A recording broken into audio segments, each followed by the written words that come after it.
Vamos juntos à palavra nesta manhã. O tema de hoje é dar tudo para não perder nada. Diz aí à pessoa que está ao teu lado: amigo, sejas cromo. Calma, e aproveita logo para se rirem. Daniel, porque é a minha oportunidade de chamar nomes àquela pessoa. Então, onde é que íamos? E não falam assim para mim, está bem? Eu ainda sou o pastor. Prepara essas piadas todas em casa. É mentira, não prepara nada. Então diz à pessoa que está ao teu lado: não sejas cromo. Em alturas da nossa vida, precisamos ter coragem de dar tudo para não perder nada. Quando às vezes ficamos com tudo, acabamos por perder tudo e não alcançamos nada. Então a mensagem de hoje é uma mensagem do Evangelho, de Cristo, é da palavra para nós. O primeiro versículo que eu vou ler com vocês, ele vai aparecer ali atrás em Provérbios 23, 26. E eu queria que lêssemos em uníssono, o mais alto que a gente conseguir. Vale? Pode ser? Eu vou contar até 3 e lemos todos, o versículo vai estar ali. Pode ser 1, 2, 3.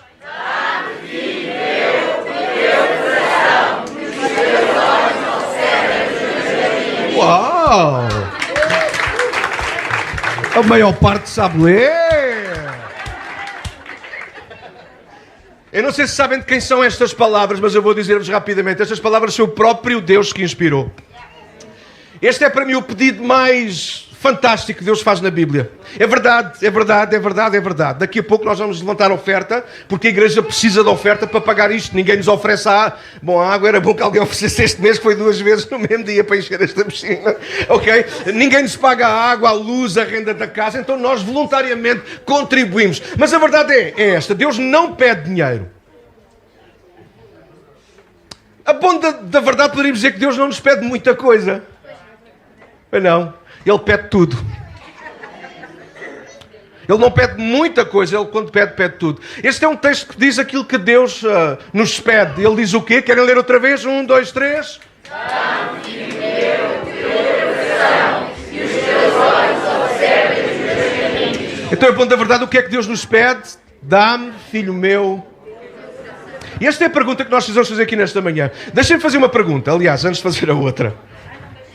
É retórico. Alguém sabe o que isso quer dizer? Não precisas responder. Responde para ti mesmo, lá na tua alma, na profundezas. Se fizer eco, é porque estás com fome. Já alguém aqui fez algum pedido a Deus? Não importa o mais absurdo que ele possa ser. Já alguém aqui fez algum pedido a Deus, independentemente de teres muita fé ou pouco ou nenhuma, ou estás-te a lixar para isto? Lixar não se diz no púlpito. Eu espero que a malta não esteja a gravar agora. A gente não quer saber de Deus, e se calhar a gente aqui assim, não tem problema nenhum, como a gente aqui que está a ouvir e diz assim: este fulano que se calasse, eu quero os batismos, que é para me ir embora daqui. Pois, só que aqui o culto tem ordem, aqui a reunião tem ordem, aguenta um bocadinho. A gente no fim, se alguém estiver muito aflito, no final a gente serve uns torresmos e umas minis, e vocês ficam todos satisfeitos. Mas respondo com ouvidos, aliás, com o coração aberto para nós, é porque nesta casa a gente aqui é tudo coração aberto, já perceberam isso? Já uma vez fizeste algum pedido a Deus, sim ou não? Alguns vão responder se calhar agora afirmativamente, outros não, outros estão em espera.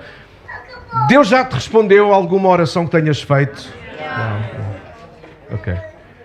Agora a última pergunta, que era aquela que eu ia começar a bocado. E Deus já te pediu alguma coisa? Alguns de nós temos essa noção de dizer: é verdade, já. Bom, agora acabando de ler um versículo como este, eu acho que todos aqui unanimemente temos de dizer: de facto já. Talvez ainda não tínhamos ouvido, ainda não tínhamos apercebido isso, mas é um facto. Deus não nos pede muita coisa, Ele pede-nos tudo, Ele pede o nosso coração. Bom, a maior parte de vocês, se for como eu, somos gente boa. Alguém se engasgou? Não. Miranda, estás com algum problema? É que há aqui água com fartura para te desengasgares.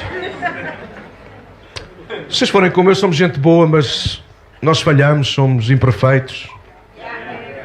Sim, estava a falar da tua sogra e da tua mulher, sim. Somos imperfeitos, falhamos, erramos. E é normalmente onde é que nós guardamos mais as coisas que nós sabemos que não são tão boas da nossa vida? É onde é que nós as guardamos? É onde é que a gente guarda? Não é no bolso, de certeza absoluta. Não é na mesinha de cabeceira, onde ela vai logo dar com tudo. Onde é que nós guardamos as coisas que nós não queremos que ninguém saiba? A nossa alma. É interessante que é exatamente isso que Deus nos pede. Porque Deus não tem problema nenhum com aquilo que nós somos. Antes, pelo contrário. Por causa de quem Deus é, Deus quer aproximar-se de nós e ser um connosco, ser o nosso Pai.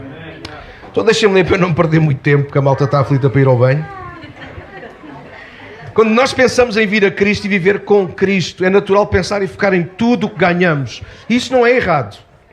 Há de facto inúmeras coisas que não tínhamos antes de Cristo e agora com Cristo nós passamos a ter. Por exemplo, sermos salvos, sermos perdoados, alcançar promessas que Deus tem na sua palavra que podem ser agora também para nós. Há pouco cantávamos acerca do Espírito Santo, que é Deus agora connosco para nos ajudar, para cuidar de nós, para nos guiar, para nos tornar mais puros, coisa que nós, pelas nossas próprias mãos, nós nunca seremos capazes. A própria presença de Deus e finalmente, por que não lembrar aqui, que por causa de Cristo nós agora até podemos ter acesso ao céu, coisa que sem Ele isso era impensável. Agora com Cristo, não mais preocupado nas minhas virtudes, nem na minha perfeição que não existe, mas agora focado em Cristo, eu sei que por causa dele um dia eu posso estar no céu. Então há de facto grandes, enormes, infalíveis mais-valias em nós virmos a Cristo. É mais o que nós ganhamos do que aquilo que nós perdemos. Então, o desafio de hoje é nós refletirmos sobre isso. Há tanto a ganhar com Cristo. Só que onde muitas das vezes nós não passamos, provavelmente por negligência, ou porque não nos apetece, ou porque não nos convém, é como o tema desta mensagem, dar tudo para não perder nada. A dificuldade muitas vezes no cristianismo é essa, e deixem-me partilhar com toda a gente que está nesta sala, aí gente fantástica. Ouçam,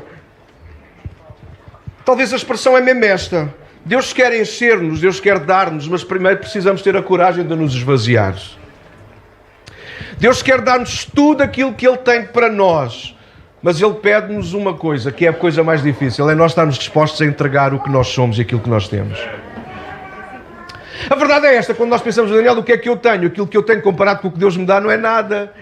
Desculpa a expressão, é podre. Eu sou pecador, eu erro, eu cometo os meus erros, eu não sou perfeito. Até há malta aqui que é cristã e não é perfeita. Há aqui malta cristã que não é perfeita. São os maiores bandidos que eu conheço, estão aqui todos dentro desta sala. Não sou o chefe da quadrilha. Mas nós sabemos isso. Com Deus nós temos a vantagem de ganhar quando aprendemos a perder. E uma expressão para nós entendermos isso é uma expressão dura, radical, mas ela faz tanto sentido. A Bíblia diz que Jesus ele veio para nos dar vida e vida com abundância, diz em João no capítulo 10. Eu tenho aprendido uma coisa, que para receber e viver a vida de Deus eu primeiro preciso, calma, não se assustem, preciso de morrer. Não de morrer literalmente, naturalmente, não é isso. Mas morrer para tanta coisa na minha vida. Morrer para algumas coisas que eu sei que eu gosto, mas que sei que não me acrescentam nada. Quem é aqui casado? Diga que silêncio, senhor. Não quer dar muita cana. É porque eu sou, mas ela nem sabe. Quem é aqui casado? Não há coisas que tu já descobriste que ele ou ela não gostam? E não continuas a fazer de propósito só para chatear? Mas não há coisas que tu já descobriste que ela ou ele não gostam e deixaste de fazer apenas por amor? Coisas, estou a falar de coisas que tu até gostavas, mas que no entanto, porque aquele amor é maior e tu queres honrar aquela pessoa mais do que a ti mesmo, então tu dizes, então eu perco, então eu morro para estas coisas. Está a fazer mais sentido agora? Quem tem filhos aqui? Filhos já se celebra. O marido e a mulher é melhor e com calma, que é para ele não se habituar. Depois ele habitua-se à festa.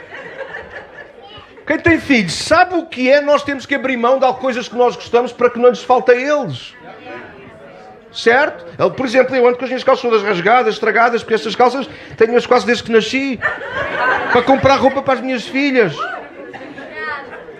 Devia ter trazido umas piores hoje, não era? Não me lembrei. Quantas vezes, ouçam, isto só para brincar, não é? Ou quantas vezes nós nos sentamos à mesa de um restaurante e vamos almoçar com um amigo e de repente o amigo pergunta, o que é que tu queres comer? E nós somos tão generosos, tão queridos, tão fofinhos e dizemos, não, escolhe tu na boa, o que tu quiseres eu como. E de repente ele escolhe o único prato na lista que a gente não gosta. Nunca me aconteceu, louvado seja Deus. Se acontecesse, eu tinha que dizer que não gostava. Mas quantas vezes nós cedemos para não perdermos alguém? Quantas vezes nós estamos prontos a dar tudo para não ficarmos sem nada? Faz sentido, não faz? E na vida cristã, na vida com Deus é tão assim. Então não tem que ver com religião, tem que ver com uma relação. E Cristo, Ele morre na cruz do Calvário. E aquilo que nós vamos fazer aqui esta manhã tem que ver com isso. Quando nós vamos mergulhar, não é uma questão de tradição, não é uma questão de costume nosso. Nós não batizamos crianças porque eles não entendem o que é isso do batismo. E Jesus é claro nisso. Interessa-nos o que Jesus diz e não o que o padre, o pastor ou outra pessoa qualquer diz. Interessa-nos o que a Bíblia diz, porque é a Bíblia que está certa. Não é as tradições nas religiões, não é a igreja para todos que está certa. É Deus que está certo. Então nós não batizamos crianças, nós não batizamos pessoas que agora chegam aqui e não nos conhecem de lado nenhum, não são cristãs, não seguem Cristo, mas querem ser batizadas por uma questão religiosa ou para tentar ter a salvação. Esquece, nós não vamos fazer isso. Nós batizamos pessoas e vocês vão ver gente muito nova, mas que tem uma convicção na pessoa de Cristo. Não são perfeitos, mas eles decidiram dar tudo para não perderem nada daquilo que Deus tem para a vida deles. Então o relacionamento com Deus tem muito a ver com isso. Quando nós observarmos a Bíblia e perceber que de facto Deus tem muito mais para nós, e aquilo que nós hoje eventualmente podemos então achar que perdemos, isso é uma gota incomparável com aquilo que nós vamos alcançar de Deus para a nossa vida. Ouçam, há momentos que eu vou começar, não tem problema, vai caindo para aqui até vai ser quente. Ouçam, é tão verdade isto. Há momentos que eu próprio questiono. Eu sou pastor, isto é tipo assim, Deus, eu pastor e depois vocês. Então, eu sou pastor. Mas há tantos momentos em que eu me questiono. Hoje é uma manhã dessas. Eu questiono porquê. E eu podia dizer, é o diabo, é isto, é aquilo. Não, é a piscina que está rota. André, onde é que anda o meu André? Mano, tens que ir dar a bomba, sério. Já está a vincar e tudo. Não sei se é o diabo, é o quê? Não é nada, é a piscina que tem um furo. O peso da água está a empurrar, nós confiámos que achávamos que não. Mas podia questionar Deus acerca disso, e nós podemos questionar Deus acerca de tanto mal que acontece no mundo e em nós. Mas a mensagem de hoje, olha, é fruto de alguma coisa que eu experimentei na semana passada, estar com pessoas que estão a perder na vida. Vamos ouvir o André de Catuba? Alguém pode filmar o André de Catuba? Dá-lhe, André, não vá mal. Esta mensagem ela nasceu fruto de uma situação que eu passei, eu e a Catarina, na outra semana. E aquilo fez-me pensar muito. Na vida nós perdemos tanto. Eu não quero que ninguém chore, está bem? Sou o único que pode chorar aqui, sou eu. Mas há gente aqui que já perdeu familiar, já perdeu um casamento, já perdeu um filho, já perdeu algum bem. Os bens vão, sim, mas há coisas que nos marcam. Lá está, não é pelo bem, mas foi pela forma como as coisas aconteceram. E perder é alguma coisa tão dolorosa. E nós estávamos sentados com alguém que está a perder um casamento e eu saí e fiquei a pensar, é tão duro perder. Mas depois, ao mesmo tempo, eu sou quem me conhece perto sabe que sim, eu sou um homem espiritual. Sou um homem que acredita muito em Deus, e de repente eu percebi que era Deus a trazer paz ao meu coração, e Ele disse-me alguma coisa do género que é o cerne desta mensagem de hoje. Quando nós estamos em Cristo não se perde nada, porque afinal de contas já nada é nosso, nós já entregamos tudo. Nós só perdemos quando é nosso. Nós só perdemos aquilo que consideramos que é nosso, que é meu. E porque é meu e já não tenho, eu considero perca. Mas aquilo que eu já entreguei nas mãos de Deus, seja uma pessoa, seja um relacionamento, seja até uma doença, seja aquilo que for, quando eu entrego nas mãos de Deus, então já não passa a ser meu, passa a ser dele. E Ele é que sabe quando é a altura certa de levar o quê. E de repente aquilo consolou minha alma. Eu disse, é verdade, Deus. Não há nada que nos aconteça que nos faça perder. Tudo o que nos acontece quando nós estamos nos teus braços é ganho. A Bíblia diz isso. O apóstolo Paulo, um dos maiores escritores da Bíblia, ele fala sobre isso. Ele diz que agora, a gente quer viva, quer morra, somos do Senhor. Ele diz que agora não há percas nesse sentido. Claro que sim, nós perdemos coisas, entendo, por favor, não sou utópico, mas no sentido de vivermos esfrangalhados por causa daquilo que perdemos, isso já não tem que acontecer. Então, igreja, ouve nesta manhã, nós temos que aprender a dar tudo para não perdermos nada. Eu não sei se vocês confiam nisso, mas Jesus, Ele morreu na cruz por nós, pelos nossos pecados. Mas ouve isto, a cruz não foi só o sacrifício a nosso favor. A cruz é em simultâneo o padrão de amor e compromisso requeridos para que a relação entre nós e Deus aconteça e se mantenha. Eu explico. Na cruz nós vemos o amor de Deus por nós. Mas é pela cruz que nós aprendemos qual o padrão de tipo de amor que nós temos que ter por Deus. Não, nós não temos que ir para uma cruz para dizer, Deus, eu te amo. Mas sim, mas nós precisamos de morrer voluntariamente para nós próprios e dizer, Deus, eu quero viver para ti. Eu quero que aquilo que é meu, bom, menos bom e terrível, passe para as tuas mãos, para que faças em mim a tua vontade. Se perguntarem, Daniel, mas isso é infalivelmente, acontece assim 100% da tua vida? Não. Por isso nós estamos aqui, por exemplo, domingo após domingo. Não porque somos religiosos, mas porque precisamos muito de Deus e da vida uns dos outros. Porque cristianismo é relacionamento com Deus, mas também com pessoas. Cristianismo é dar tudo a Deus, mas também dar-nos uns aos outros.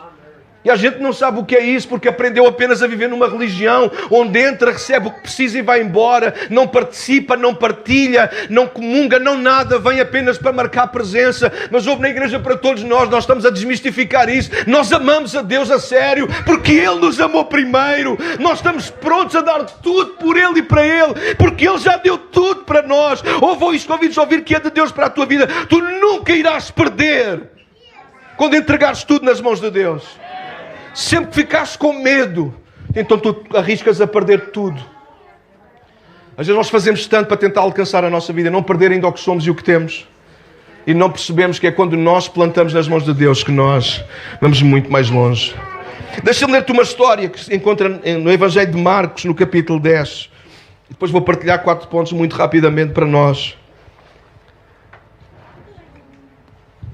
Eu já estou cansado, não sei vocês.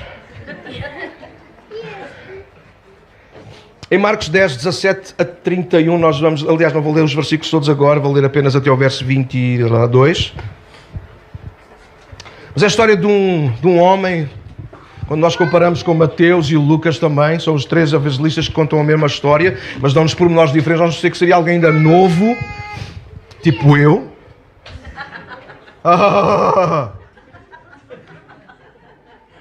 E Linda, tu hoje chegaste no lugar da tua filha e isso pega-se, é da cadeira. Alguém pode pôr esta senhora lá fora? Alguém que era jovem, diz o texto, assim como eu, e rico, como alguns de vocês. Era alguém novo, como eu, e rico, como alguns de vocês. Vamos ler a história que ela conta muito, diz logo tudo. Então diz assim, verso 17, podem acompanhar ali atrás, bora lá.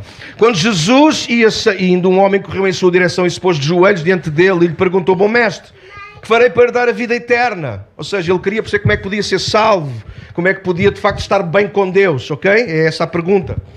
Verso 18, respondeu-lhe Jesus, porque é que tu me chamas bom? Ninguém é bom a não ser um, que é Deus.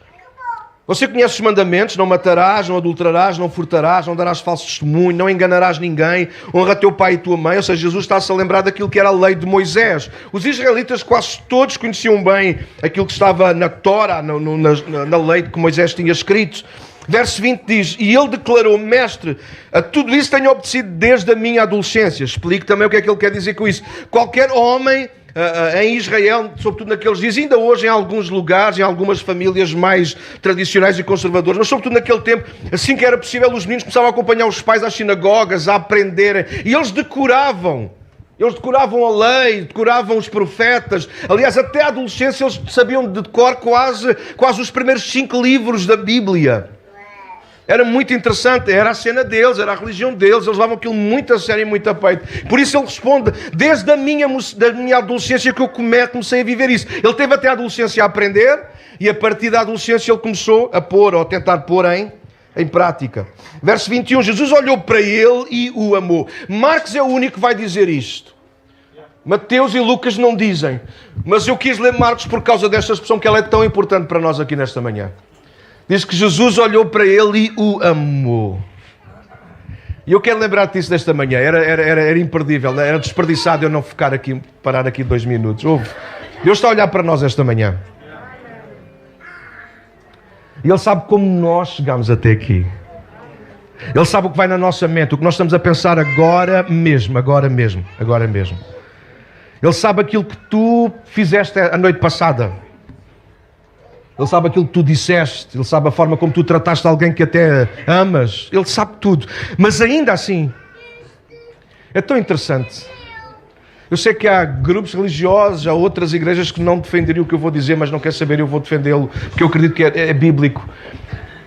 Não é que o amor de Deus aumente por causa do nosso pecado, então nós pecamos mais para Ele nos amar mais. Não, mas a verdade é por sermos tão ruins, sermos tão pecadores, estarmos tão perdidos, Ele ama-nos ainda mais. Então, aquilo que tu achas que te pode afastar de Deus esta manhã, eu quero te dizer uma coisa, é precisamente o contrário. Aquilo que tu achas que te tem afastado de Deus nesta manhã é mesmo só isso, só tem afastado a ti dele.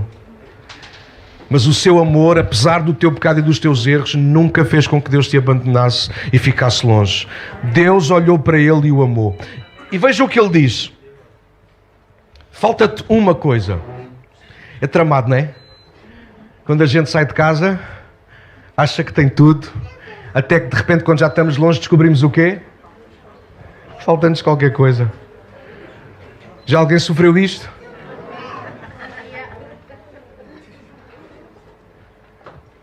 Mas pior do que eu perceber que eu esqueci-me de alguma coisa, é quando alguém olha para nós e nós estamos tão convencidos que estamos bem, e alguém nos diz, olha para nós e diz, isso está das avessas. Eu já fui não sei onde, já fui ao café, já fui a uma loja, já fui à escola, já voltei, e ninguém me disse isso. Não. Já que alguém aconteceu, só para perceber. É possível, Sérgio? É possível, Sérgio? Andaste o dia inteiro a fazer figura? Misericórdia para ti, amigo. Agora veja o que é que Jesus lhe diz. Falta-te uma coisa. E vamos tentar descobrir o que é que falta ao rapaz. Pode ser aqui um jogo. Ele diz, vai, vende tudo o que você possui e dê o dinheiro aos pobres. E você terá um tesouro no céu. Depois venha e siga. Uma resposta é óbvia, não é? O que é que lhe faltava? Vender o que tinha. Vocês acham que dinheiro é um problema para Deus, sim ou não? É um problema sermos ricos? Não. O nosso dinheiro vai acabar com a pobreza no mundo? Não. O próprio Jesus disse, noutro contexto, os pobres sempre vão existir, infelizmente. Mas eles sempre vão existir. Então o que é que faltava de facto na vida deste homem? Siga-me. Se vocês repararem, o homem pergunta, o que é que eu posso fazer para ter a vida? E Jesus, reparem na resposta ao princípio. Vai, vende tudo o que tens, dá-o aos pobres e terás não é um lugar no céu, pois não? Não é vida eterna, pois não? É o quê? Terás um tesouro no céu. Ou seja, quando tu tiras o teu ovo, que isto é power agora é que caraças, agora é que era. A cena não é tu teres dinheiro, a cena não é tu teres riquezas, a cena é tirares o teu coração daí e colocá-lo no sítio certo. Quando Deus olha para este homem e diz, olha, vende o que tens e dá aos pobres, não é que o homem tinha um problema em ser rico, mas a riqueza estava a trazer um problema àquele homem. O problema não é tu teres dinheiro, é o dinheiro ter-te a ti. O problema não é o problema não é tu teres um problema, o problema é quando o problema nos tem a nós. O problema não é ter uma doença. E perdoem-me com todo o respeito, alguém que possa ter uma doença complicada. O problema é quando a doença nos começa a ter a nós. E de repente já não somos nós que controlamos o dinheiro, a doença, o relacionamento, o isto ou aquilo. E de repente é todas essas coisas que nos controlam a nós. E em vez de termos um tesouro, aonde? No céu, ou seja, termos o coração no sítio certo, nós começamos a ter o nosso coração nas coisas erradas. E depois nós perguntamos a Daniel, mas como é que tudo às vezes bate errado? Porque é que a minha vida nunca bate certo? Parentes, não significa que quando estamos com Deus tudo bate certo. A nossa piscina dentro da casa de oração mandou água para todo o lado. As coisas não correram bem. Mas isso não significa que vão acabar mal. Então se a nossa vida não tem sido um mar de rosas, não significa que ela tenha que acabar assim. Põe o teu coração no sítio certo. Só que enquanto não chegas a esse céu, segue Jesus. Segue Jesus. O que está em causa... Então a resposta à pergunta dele é, mestre, o que é que eu hei de fazer para ter a vida eterna? Segue-me. É João que responde que a vida eterna... Aliás, sim, é João, usando as palavras do próprio Cristo. João 17, ele diz que a vida eterna é esta, que te conheçam... a ti, ó Pai, como Deus verdadeiro, e ao teu Filho a quem enviaste. A vida eterna não é um lugar no céu. A vida eterna não é quando a gente morre e agora começamos a vida eterna. A vida eterna começa aqui, quando nós começamos a seguir Cristo. Deixa-me passar 4 pontos muito rápido, prometo. Ouve. Deus não precisa de nada de nós. Toma nota disto. Malta que gosta de escrever. Ouça. Deus não precisa de nada de nós. Interessante, não é? Nós precisamos deixar isto claro na nossa mente e no nosso coração. Obviamente até podíamos dizer sem medo de errar que Deus nem sequer precisa de nós. Só que é aqui que se comprova a sua bondade. Foi isso que Jesus disse, não é? Há um que é bom, que é Deus. Então como é que a gente vê que Deus é bom? Porque Ele não precisa de nada de nós, Ele nem sequer precisa de nós. Contudo, não nos larga. Contudo, Ele procura-nos. Contudo, Ele ama-nos, como fez com este homem. Ele não depende de nós para existir, mas houve convívios, talvez seja duro para alguns, mas temos pena. Eu vou dizer com amor, vá, com carinho. Deus não precisa de nós, mas tu precisas de Deus, né?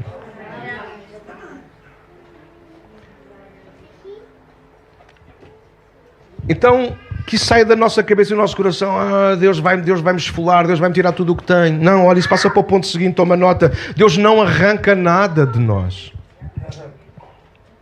Precisamos destacar esta verdade que vem em sequência disso. Deus não precisa de nós, logo Ele não vai arrancar nunca nada de nós. Então, no fundo, o que eu quero dizer neste ponto são duas coisas. Toma nota. Deus não precisa de nada de nós e pode soar a contrassenso, mas Deus supre das necessidades, por exemplo, no reino e da igreja, através de nós, da nossa voluntariedade e generosidade. É interessante.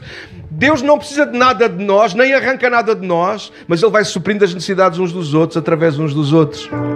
Na noite de oração, nós levantamos uma oferta para os nossos irmãos que estão na Ucrânia, que estão em guerra, que estão a passar grandes necessidades neste momento, e nós temos como fazer chegar lá, através de outras igrejas, fazer chegar lá uma oferta. Eu não vos vou dizer o valor, porque isso é uma coisa nossa da casa, mas eu já soube do valor, sei que hoje ainda vou entrar mais algumas pinguinhas, e eu fui tão miserável naquilo que achava que ia entrar. Epá, eu vou dizer, ninguém sabe quem foi. Como é que é possível uma noite de oração com pouco mais de 50 pessoas nós levantámos 500 euros?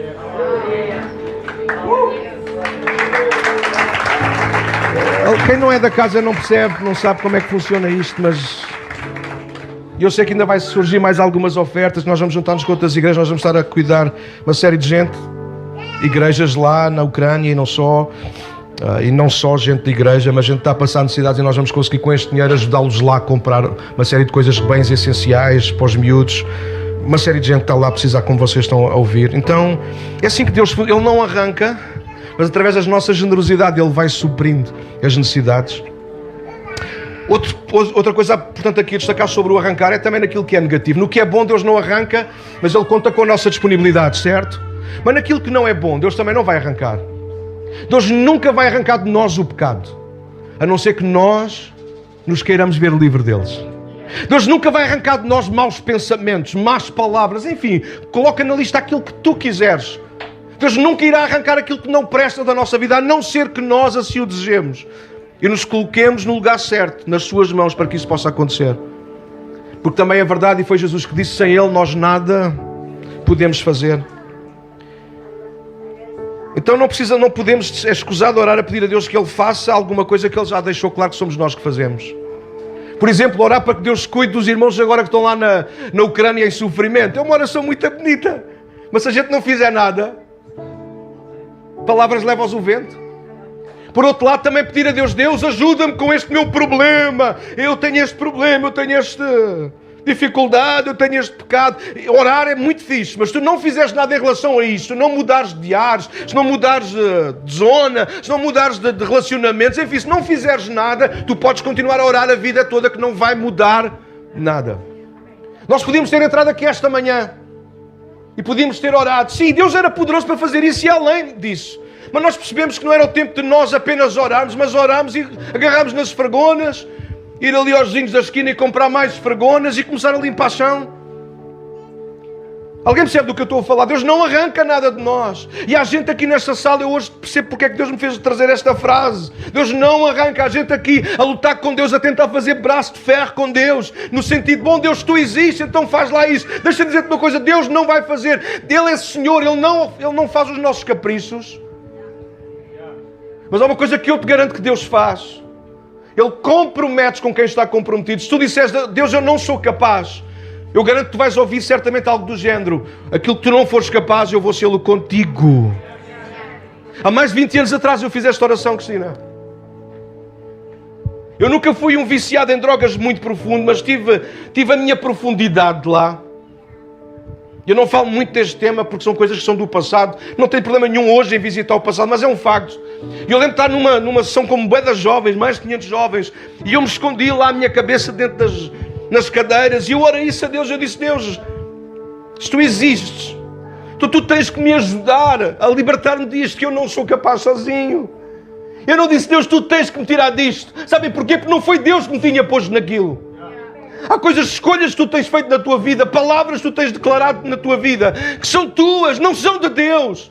Não é Deus que tem que limpar, desculpem, mas é mesmo assim. Não é Deus que tem que limpar a confusão, a sujidade que nós vamos criando. Somos nós que precisamos de ir fazendo alguma coisa. É por isso que nós pedimos perdão uns aos outros.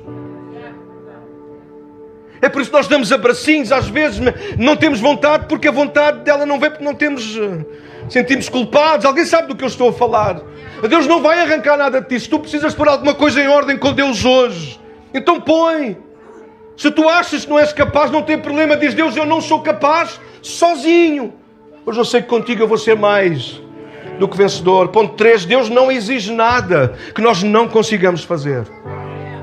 Deus é tão bom que não precisa de nada de nós, mas dá-nos tudo. Deus é tão bom que não arranca nada de nós contra a nossa vontade. E Deus, Ele é tão bom que não exige nada que não consigamos fazer. Sofia, Deus nunca te vai pedir nada que Ele não saiba de antemão que tu vais conseguir fazer. Não é brutal isto? Às vezes ficamos assustados. Oh, será que eu vou ser capaz disto? Eu estava no meu lugar enquanto nós estávamos a cantar e estávamos neste momento mais tranquilo. E no último tema eu estava a dizer, eu chorei porque eu disse: Deus, eu não sou digno de nada. Eu não sou digno de subir aqui. Eu não sou. Mas Ele é. E porque Ele é, Ele torna-nos naquilo que nós não somos. Ele dá-nos aquilo que nós não temos. Ele ajuda-nos a conseguir aquilo que nós não conseguimos. O que é fantástico nesta mensagem é isso. A história termina mal para aquele rapaz porque ele quis que terminasse mal. O texto do verso 22 diz que ele se foi embora triste, porque diz o texto que ele tinha muitas riquezas. Ele esqueceu-se da pergunta que o levou a Cristo e concentrou-se naquilo que tinha em abundância. Aonde?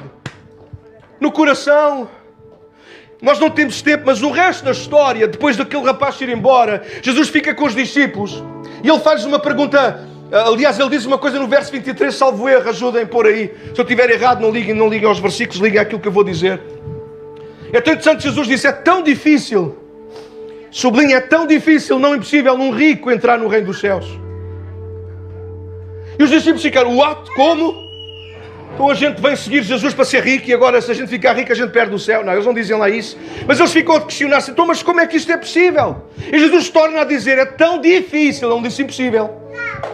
Ele não disse que os ricos não podem ser salvos. Ele não disse que as pessoas carregadas de coisas na alma, com ídolos na alma, que não podem ser salvos. Aquilo que Jesus está a dizer é pessoas cheias de si mesmas, pessoas cheias de ídolos, pessoas cheias de onde colocam o coração em vez de ser no céu, em Deus, dificilmente serão salvas. Ouçam, é verdade. Até a mim isso pode-me acontecer. Paulo escreveu aos Coríntios e disse: tu que estás de pé, cuidado, não caias. Porquê? Porque de repente os nossos olhos, o nosso coração podem se concentrar numa coisa que não é Deus. E eu perco a minha salvação. Há gente que é pela família, há gente que é pelo trabalho, há gente que é pelo dinheiro, há gente que é sei lá, tanta coisa, e de repente todas as coisas se tornam o Deus na vida deles. E esta expressão de Jesus vai para essas pessoas. Pode ir para mim algum dia, que Deus nos ajude. Então um dos discípulos pergunta: Senhor, então, mas afinal de contas como é que alguém pode ser salvo? E Jesus aí responde alguma coisa poderosa. Ele diz: olha, para os homens o quê? A salvação é impossível. Mas para Deus não há impossíveis. A questão de ser da salvação não é só impossível para os ricos. Vejam a diferença. A riqueza pode dificultar a salvação, mas a salvação é uma impossibilidade para todos. Está a ser confuso agora, né? Tinha que dar a pancada para a filosofia. Gente com riqueza, gente agarrada a um relacionamento, gente agarrada a coisas, tem mais dificuldade em ser salvo. Faz sentido? Porquê? Porque o coração está dividido. Ora, a gente ama a Deus, mas depois também ama outras coisas, e às tantas a verdade é que, embora ser humano, vamos ser humanos aqui, né? As coisas normalmente ganham vantagem sobre nós. Só que Jesus a seguir vai para os discípulos: então, Senhor, quem é que pode ser salvo? E Jesus é claro com eles. Ele diz: salvo para os homens é impossível. Ou seja, nenhum homem se pode salvar a si próprio. Não é obediência à Bíblia, não é obediência à lei, não é obediência a coisas, não é acharmos que somos perfeitos ou quase que nos garante a salvação. Para o homem é impossível ser salvo. Mas para Deus, bora lá igreja, para Deus não há impossíveis. Porque agora em Cristo, todo aquele que crer já passou da morte para a vida, das trevas para a luz. Para nós é impossível, mas com Deus, Deus não exige nada que não consigamos fazer. E na história com os discípulos termina algo do género. Pedro, que é o bonzão do grupo, vira-se para Jesus e diz: é Senhor, olha que nós largámos tudo para não te perder. Técnica de pregador. Depois não digo que eu não ensino nada. Está a ver de onde é que vem o tema da mensagem? Dar tudo para não perder nada. Pedro diz o quê? Nós demos tudo, nós deixámos tudo. Lembram-se Pedro e alguns deles eram pescadores. Lucas 5, verso 11 diz que, tendo deixado tudo, começaram a seguir. Uau! Então Pedro manda a cara de Jesus, tipo, tarte, né? Tal, Jesus, toma lá, nós deixámos tudo para te seguir. E Jesus limpa a cara e diz: é verdade. Mas garanto-te uma coisa, Pedro, a ti e a todos, pelas próximas gerações, quem deixar pai, mãe, coisas, isto, aquilo, por amor de mim, garanto-vos que já nesta vida irão ganhar 100 vezes mais. E vão ser perseguidos também, mas e ainda a vida eterna na era vindoura. Então Jesus ensina aos discípulos ali depois numa conversa mais deles, tipo nós aqui agora, não está aqui mais ninguém, só estamos nós. Esta meia dúzia de pessoas. E aquilo que a gente está aqui a conversar é isso. Quando a gente ganha coragem de dar tudo a Deus, com Ele nós nunca perdemos nada. Sabes, com Deus não é uma questão de troca nem de jogo. Bom, vou dar 100. Ora, 100 vezes mais. E eu, matemática não é comigo. Se vocês estão a olhar para mim, também estás a fazer contas, que eu sei. Mas um gajo dar aqui 100 paus e depois ganha. Mas não foi isso que Jesus disse, pois não? Ele não fala de coisas, ele fala de pessoas. Então deixa lá funilar para terminar. É interessante, não é? O homem chega a Jesus e quer saber como é que vai ganhar a vida eterna. Jesus fala-lhe ao coração, mostra-lhe, olha, a direção, o saberes a Bíblia não é errado, mas não é isso que te vai fazer chegar lá. Mas a seguir Jesus olha para ele, ama-o e diz-lhe o quê? Falta-te uma coisa. Não é mau, ouçam, não é mau. Se fosse comigo, garanto uma coisa. Jesus olhava para mim e dizia-me assim: falta-te um montão de coisas. Não estejas a rir, Miranda, porque tu também não és melhor que eu. Aquele fulano ali tem Maria que é melhor que eu. A gente lá fora conversa. Amanhã, se eu for jogar a bola, leva estas botas. Não, a gente fica, aquele lá, vê lá. Faltava-lhe uma coisa. Deixa-me perguntar, Tony, és capaz de responder, tens coragem? E a ti, quantas te faltam? Se Jesus te olhasse tipo raio-x, pau, de cima a baixo, baixo a cima, quantas coisas estão em falta na nossa vida? Como é a tua relação contigo próprio? Como é a tua relação com os teus pais? Como é a tua relação com os teus familiares? Como é a tua relação... Não é dinheiro, não é... Eu não estou a perguntar como é que está a conta bancária, porque não foi disso que Jesus fala no fim, para não? Fala, aquele que perder... que ele não tiver problema. E aqui perder não é dizer vou voltar às costas. Os meus pais estão aqui, são este casalinho bonito, ali. A minha mãe vem com uma camisinha toda XPTO. Olha para aquilo. Isso, a combinar com a máscara. Muito bem. E senhora? E senhora? E o meu pai, eu quero é que está ao lado dela. Onde eu faço a previsão do tempo há muitos anos e depois a partir de uma certa altura comecei a fazer a mim próprio. E a seguir vou fazer na dele. Ah, que está mais brilhante ainda. Não estejam a rir, cá por aí mais alguns. Disfarçam é bem. Olha o André aqui, agora baixou-se outra vez. Vai mais uma tuba. Pom, pom, pom, pom. Pom. Ele é silencioso, ele é silencioso. Não sei se a mensagem está a fazer sentido. Deixa a gente terminar com o último ponto e nós vamos terminar a orar, pode ser? Deus não nos engana em nada. A palavra nada está de propósito no título e em cada um dos pontos. Daniel, toma nota para aprenderes a pregar. Bora. Deus não precisa nada de nós. Sim? Deus não nos arranca nada. Deus não exige nada de nós que não saiba que nós possamos fazer ou dar, etc. Mas é importante também lembrar uma coisa aqui, igreja. Deus nunca nos engana. E podia acrescentar ali, não apenas não nos engana, como Deus nunca se engana. E esta história mostra isso. Por isso é importante saber a história toda. A história que se passa com aquele rapaz jovem, como eu, mas rico como alguns de vocês. Mas ao mesmo tempo aquilo que Jesus depois fala com os discípulos em privado. E aquilo que Jesus no fundo está a dizer aos discípulos, aquilo que Jesus quis dizer ao jovem e aos discípulos é isso: com Deus a gente nunca perde. Quando nós embarcamos na viagem com Deus, não com a religião, não com a igreja para todos, ainda que é a melhor igreja local do mundo,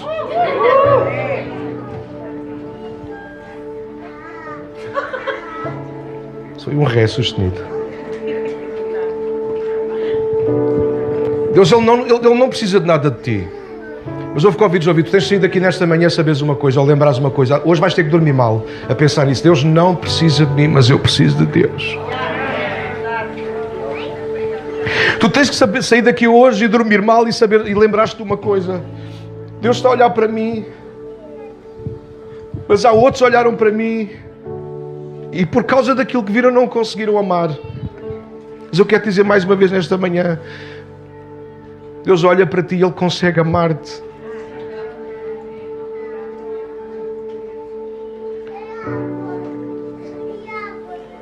Deus não vai arrancar nada de ti, mas espera que tu o faças de forma voluntária.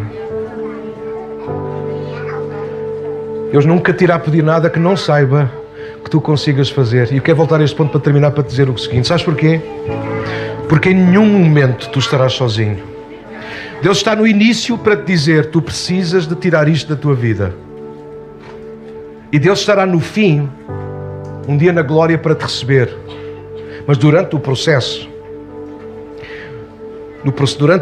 em que tu vais estar a tirar essas coisas da tua vida, Ele vai estar contigo todos os dias. A Bíblia diz que o Senhor nos diz assim: eu não te deixarei, nem te desampararei. Eu vou estar convosco, contigo, todos os dias, até ao último dia. E sabe porque é que Ele diz isso? Não é porque nós somos bons, é porque Ele sabe que nós precisamos dEle. Então Ele não nos deixa, não para nos castigar, mas para nos ajudar. Deus não exige, Deus não nos pede, Deus não nos pressiona para nos confundir. Toma que esta é de graça. Ele não fala connosco para nos confundir, Ele fala connosco para nos conduzir. O Senhor é o meu pastor, nada me faltará.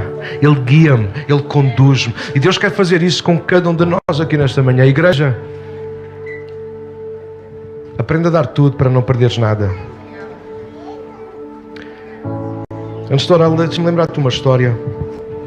Atos 5 fala de um casal que logo no início da igreja havia um hábito muito fixe, logo lá no início, quando a igreja surgiu, e a malta ia conforme tinha possibilidades de trazer, porque havia muitos cristãos a serem perseguidos, então a malta trazia ofertas, aquilo tinha, alguns até vendiam propriedades só para dividir o dinheiro com todos, assim, olha, em vez de eu ter 1000 e o outro não ter nenhum, assim cada um ficava com uma parte igual e ninguém passava dificuldade. Era assim que funcionava a igreja.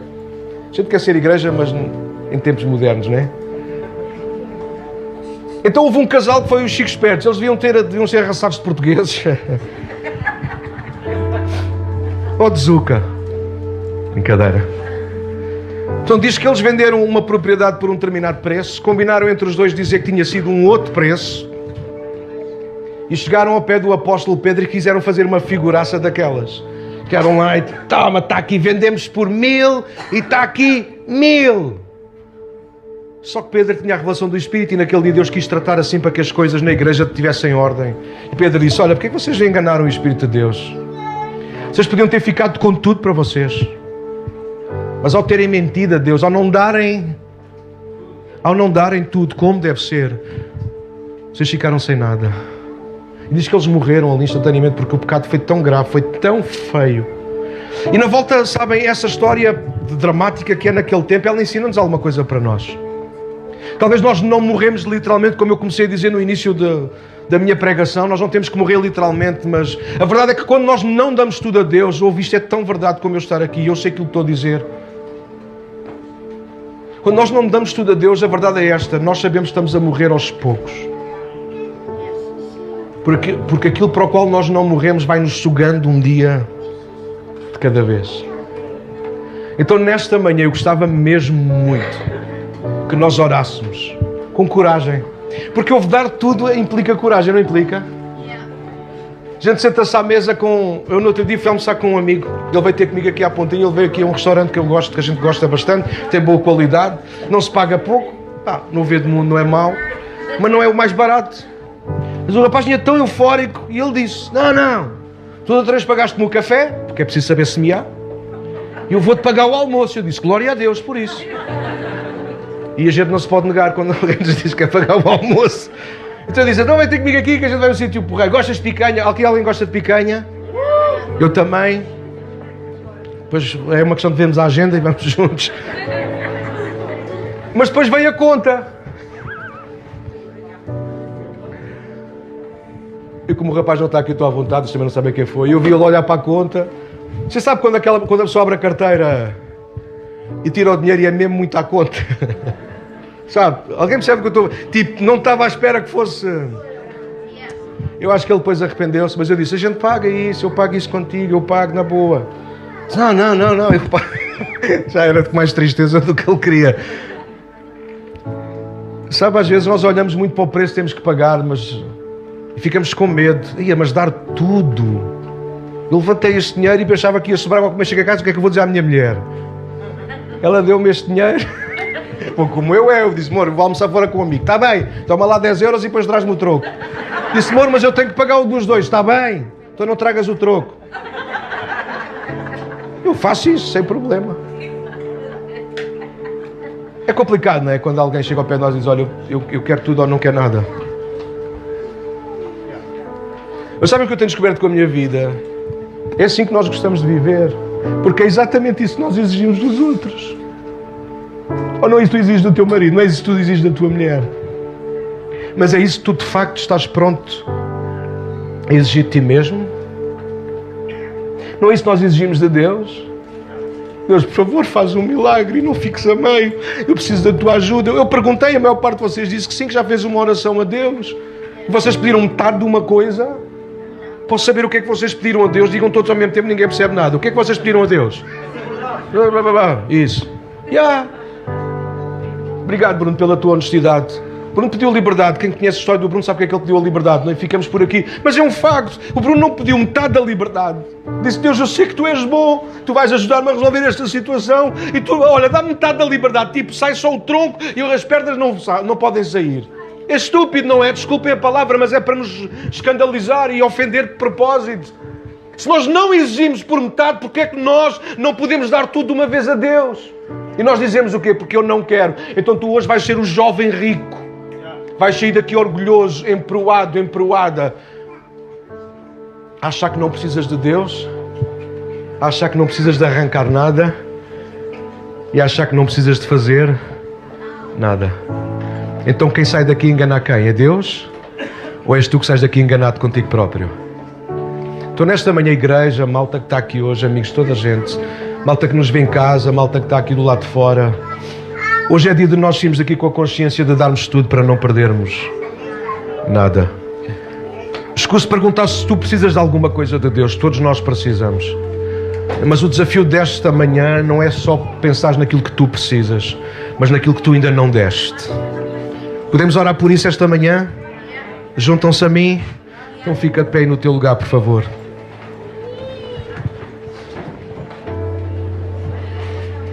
E a pedir vossa reverência. Sabem o que é que quer dizer reverência? Não, eu sei que nos dias que vivemos hoje são palavras estranhas, mas reverência quer dizer fica sossegado.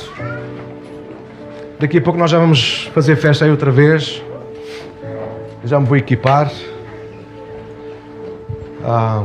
Queria que fechasses os teus olhos no lugar onde tu estás. Para nós que já somos da casa, que já somos de Cristo, não somos melhores do que tu ou de alguém que aqui ainda não tomou uma decisão por Jesus. Mas olha, é muito sério o que eu vou dizer. Esta casa está aberta mais do que para fazer cultos para gente de igreja. Esta casa está aberta para que pessoas possam ter um encontro com Cristo e perceber quão Ele é bom, mas também o quanto tu precisas dele para seres perdoado, para seres salvo. Não é para que a tua vida melhore, é para que a tua vida de facto ela comece a acontecer, porque a nossa vida só começa a acontecer não é quando nós nascemos, é quando nós nascemos de novo em Cristo.